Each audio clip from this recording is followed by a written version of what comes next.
तो चलिए छात्रों, यहाँ पे अगर आप चाहते हो 25 मार्च के आप पेपर में यहाँ पे पूरे आपके 60 में 60 नंबर आए, तो यहाँ पे आपका चुका है कक्षा 8वीं का विषय विज्ञान का वार्षिक परीक्षा 2023 का पेपर। और अगर आप ये पेपर कर लेंगे तो मैं गारंटी के साथ कहता हूँ आपके पूरे 60 में से 60 नंबर मिलेंगे। 24 क्वेश्चन होंगे। और अगर मैं बात करूँ, आपका पेपर 101% आपका रियल आ चुका है और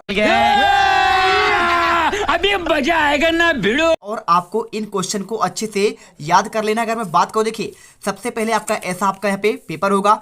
इसमें आपको अनुक्रमांक लिखने भरेंगे, साथ में देखिए साला का नाम, डाइस कोड, परीक्षा का केंद्र और आपका पे परीक्षा का दिनांक, ठीक है। और इसके बाद आपका यहाँ पे पेपर स्टार्ट होगा, ठीक है। तो आपको देखें अगर, तो पेपर आपका यहाँ पे 2.5 घंटे का होगा। और आपको यहाँ पे देखिए, चैनल को सब्सक्राइब करो पहले, हाँ जल्दी करो। मुझे पता है कि आप लोग नहीं करते हो, वीडियो देखते हो लेकिन सब्सक्राइब नहीं करते। ये लाल कलर का बटन नहीं से दबाओ, जल्दी दबाओ, जल्दी दबाओ, फिर मैं शुरू करूँ। दबा दो जल्दी, दबा दिया, घंटी भी दबा देना, ठीक है। जो आगे आपको क्वेश्चन मिलेगा, क्वेश्चन आपका लिखा रहेगा। देखिए आपका सबसे पहले आएगा बहुविकल्पी क्वेश्चन। तो प्रश्न को पढ़कर आपको इसके उत्तर देना है। लिखा है, अच्छे स्वास्थ्य के लिए किशोरों के लिए क्या उत्तम होता है? चिप्स, नूडल्स, कोक पे, रोटी, दाल चावल, चावल, पिज्जा, बर्गर, या फिर आपका पास्ता, चिप्स और लेमन, ठीक है। तो यहाँ पे आपको आंसर लगाना है, देखिए रोटी, दाल और चावल में। और इसके बाद अगर क्वेश्चन की बात करें तो आपका क्वेश्चन इसमें आएगा, देखिए वाहनों के लिए आपका सबसे आपका अच्छा ईंधन कौन सा है? पेट्रोल है, सीएनजी है, एलपीजी या फिर डीजल? तो आपको आंसर आपका सीएनजी करना है। सोडियम को आपका रखा जाता है अम्ल में, क्षार में, मिट्टी के तेल में या फिर आपका जल में? तो आंसर आपको यहाँ पे देखिए मिट्टी के आपको तेल में करना है। और वह गुण जिसके कारण धातुओं को पीटकर चादर में परावर्तित किया जा सकता है? तन्यता, भंगुरता, आघात वर्तनीयता। आंसर आपको यहाँ पे आघात वर्तनीयता करना है। खरपतवार हटाने की प्रक्रिया क्या कहलाती है? देखिए खरपतवार मतलब क्या होता है? आपका यहाँ पे जो खेती के साथ आपके अवांछित चीज आते हैं, तो आपको आंसर आपको इसमें निराई करना है। और देखिए सूर्य से सबसे दूर वाला ग्रह क्या होता है? सूर्य का, देखिए सूर्य से सबसे पास आपका यहाँ पे है बुध है, फिर इसके बाद आपका यहाँ पे शुक्र है, शुक्र के बाद आपको क्या है? बुध, शुक्र, पृथ्वी, मंगल, और इसके बाद देखिए बृहस्पति है। और बृहस्पति के बाद यहाँ पे आपका होता है, क्या होता है? शनि और अरुण और वरुण, ठीक है। आपको यहाँ पे याद होगा इनका क्रम, अरुण और वरुण। लास्ट में आपका यहाँ पे प्लूटो होता है, लेकिन प्लूटो को आपको ग्रह की श्रेणी से हटा दिया गया है। तो आपको यहाँ पे याद करना है, सबसे पहले आपका पास का आपका क्वेश्चन पूछे कि सबसे पास क्या है, तो आपको लगाना है बुध। बोले सबसे आपका दूर क्या है, तो आपको यहाँ पे देखिए वरुण करना है। प्लूटो अब हटा दिया गया, 2006 में से बाहर कर दिया गया है ग्रह की श्रेणी पर। तो मात्र आपके 8 ही ग्रह हैं, आपको यहाँ पे याद करना है। इसके बाद सूर्य की सबसे दूरी वाला आ गया, देखिए आ गया ना। तो देखिए अरुण को आपको कहते हैं नेपच्यून कहते हैं। क्या कहते हैं? नेपच्यून। आपका यहाँ पे देखिए अरुण को देखिए यूरेनस कहते हैं इसको, और यूरेनस, और इसको आपका यहाँ पे नेपच्यून कहते हैं। क्या कहते हैं? नेपच्यून कहते हैं। तो आपको आंसर यहाँ पे नेपच्यून लगाना है। और इसके बाद अमीबा में प्रजनन होता है किसके लिए? देखिए अमीबा मतलब प्रजनन, मतलब आपको यहाँ पे प्रजनन की बात कर रहा है। तो आपका मुकुलन द्वारा, द्विखंडन द्वारा, सलयन द्वारा, आपका कायंत्रण द्वारा। देखिए तो अमीबा आपका होता है द्विखंडन के द्वारा होता है। और कौन सा प्राणी आपका क्या लिखा है? देखिए सर्वाहारी है। तो अगर मैं इसके आंसर की बात करूं तो आपको आंसर देखिए जाइलम के द्वारा, रंध्रों के द्वारा, फ्लोएम के द्वारा, आपका मूल रूमों के द्वारा। आंसर आपको करना है, देखिए आपका जाइलम के द्वारा, जो आपका यहाँ पे होता है कौन सा? पौधे खनिज लवण प्राप्त करते हैं। तो आपका यहाँ पे जाइलम के द्वारा आपको आंसर कर देना है।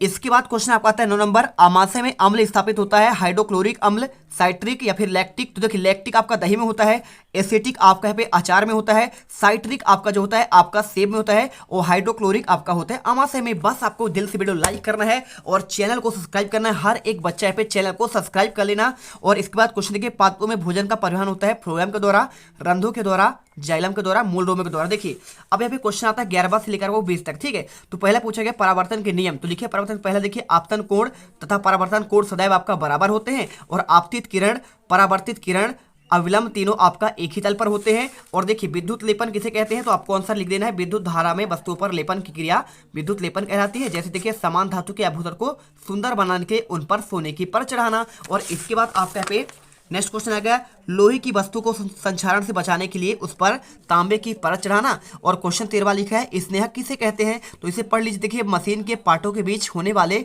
घर्षण को कम करने के लिए जिस पदार्थ का उपयोग किया जाता है उसे स्नेहक कहते हैं। इसका उपयोग मशीन के पार्ट जल्दी घिसते नहीं है, क्योंकि वह सतह को चिकनी मिल जाता है और ज्यादा दिन तक बिना नुकसान के आसानी से यहाँ पे चलती है। और क्वेश्चन देखिए 14वां, सर्पी घर्षण स्थैतिक घर्षण से क्यों कम होता है? तो सर्पी घर्षण स्थैतिक घर्षण से कम होता है क्योंकि जब कोई वस्तु गतिमान हो जाती है तो उसके पृष्ठ संपर्क बिंदु को उतना ही समय नहीं मिल पाता कि जितना जमीन फर्श के संपर्क बिंदु पर धंसे सके। अतः सर्पी घर्षण स्थैतिक घर्षण से कुछ कम होता है। और क्वेश्चन देखिए 15वां, बल लगाने पर किस वस्तु में क्या क्या परिवर्तन होता है? तो वस्तु की चाल बदल सकती है जिससे वह तेज अथवा धीमी गति से करने लगती है। वस्तु की दिशा में परिवर्तन होता है। और इसके बाद देखिए क्वेश्चन लिखा है पादप कोशिका और जंतु कोशिका में आपको अंतर। ये क्वेश्चन आपको अच्छे से कर ही लेना है।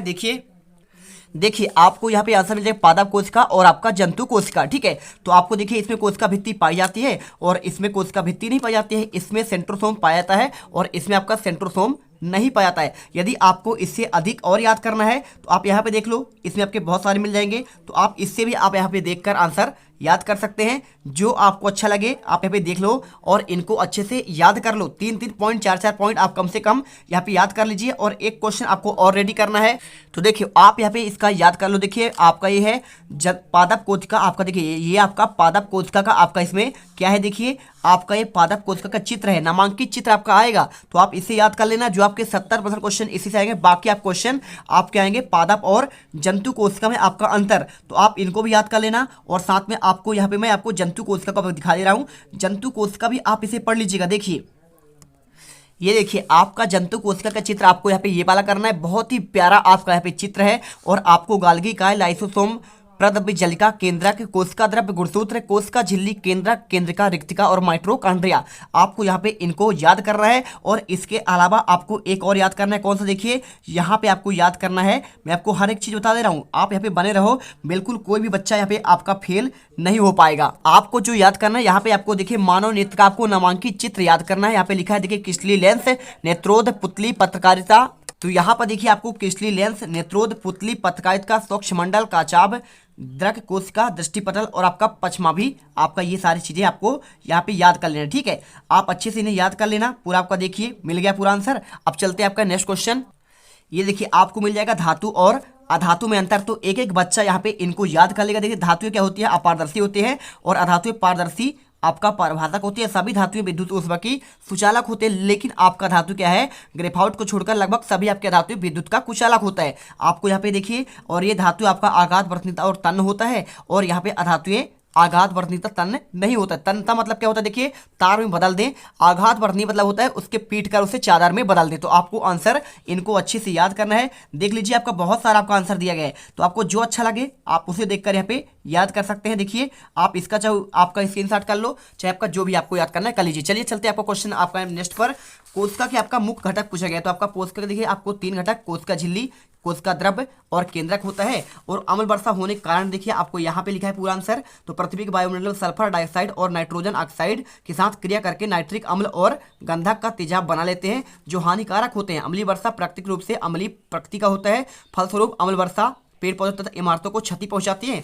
और पेट्रोल निर्माण के लिए आपको प्रक्रम बताना है। तो देखिए आपको आंसर क्या होता है? पेट्रोलियम का निर्माण समुद्र में रहने वाले जीवों से हुआ जब वे जीव मृत और इनके शरीर के देखिए पैदा में आपका यहाँ पे पेंदे में जाकर जम गए और रेत तथा मिट्टी की तहों पर आपका ढक दिया गया। और लाखों वर्षों में वायु की अनुपस्थिति उच्च ताप से पेट्रोलियम और प्राकृतिक गैस बना, ठीक है। यहाँ पे आपका पेट्रोल की बात कर रहा है। और हमारे दैनिक जीवन में प्राकृतिक गैस का महत्व, तो आपको आंसर देखिए आपको लिखा गया है आपका सीएनजी की बात कर रहा है। प्राकृतिक गैस आपका क्या है? कंप्रेस्ड नेचुरल गैस आपका सीएनजी। और साथ में आपका एलपीजी, ये आपका लिक्विड पेट्रोलियम गैस। आपको इनको याद करना है। देखिए एक उत्तम प्रकार का आपका उष्मा का ईंधन है जिससे क्या कहते हैं? खाना बनाते हैं, आपको जानते हैं ना। और इसके बाद देखिए क्वेश्चन पूछा गया है ध्वनि प्रदूषण क्या है? ध्वनि के आपको कारणों का वर्णन करना है। तो देखिए अब इसका आंसर आपको क्या करना है? ध्वनि प्रदूषण आपको पढ़ना है ना। तो इसके लिए आप यहाँ पे सर्च करिएगा। एक आपका होगा ध्वनि प्रदूषण, ठीक है, इसे पढ़ लेना। और एक आपका क्वेश्चन बनेगा क्या? आपका वायु प्रदूषण, आप इसे पढ़ लेना, वायु प्रदूषण। और साथ में आपको यहाँ पे जल प्रदूषण और आपका मृदा प्रदूषण, ठीक है। यदि आप इतना पढ़ लेते हैं तो आपके क्वेश्चन बाहर नहीं जाएंगे। अभी से लिख के लो, इससे क्वेश्चन आपके बाहर नहीं जाएंगे। तो चारों पॉइंट आपको ध्वनि प्रदूषण, वायु प्रदूषण, जल प्रदूषण और आपका मृदा प्रदूषण, ठीक है। तो यहाँ पे आपका जो है इन्हें पढ़ लेना है। और इसके बाद देखिए क्वेश्चन आपका उर्वरक और खाद्य में अंतर पूछा गया है। तो आपको इसको पढ़ लेना है। और साथ में हमारे दैनिक जीवन में प्राकृतिक गैस का क्या महत्व है, आपको क्वेश्चन 23वां मिल जाएगा। और 23वां के बाद देखिए क्वेश्चन आपका यहाँ पे 24वां मिल जाएगा। 24वां क्वेश्चन देखिए क्या लिखा है?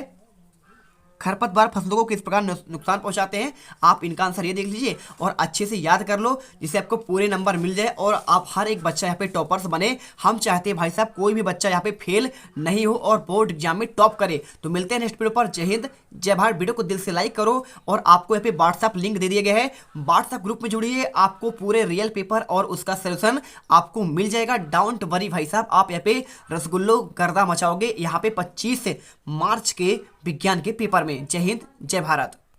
तुम लोग गलती से अगर नए हो तो सब्सक्राइब करो, वो जो लाल वाला बटन है उस पर अपने जीजा जी फेंक के मारो या फूफा जी, मुझे नहीं पता, बस क्लिक हो जाना चाहिए। अब मैं भी जा रहा हूं, मुझे मुठिया पहनने जा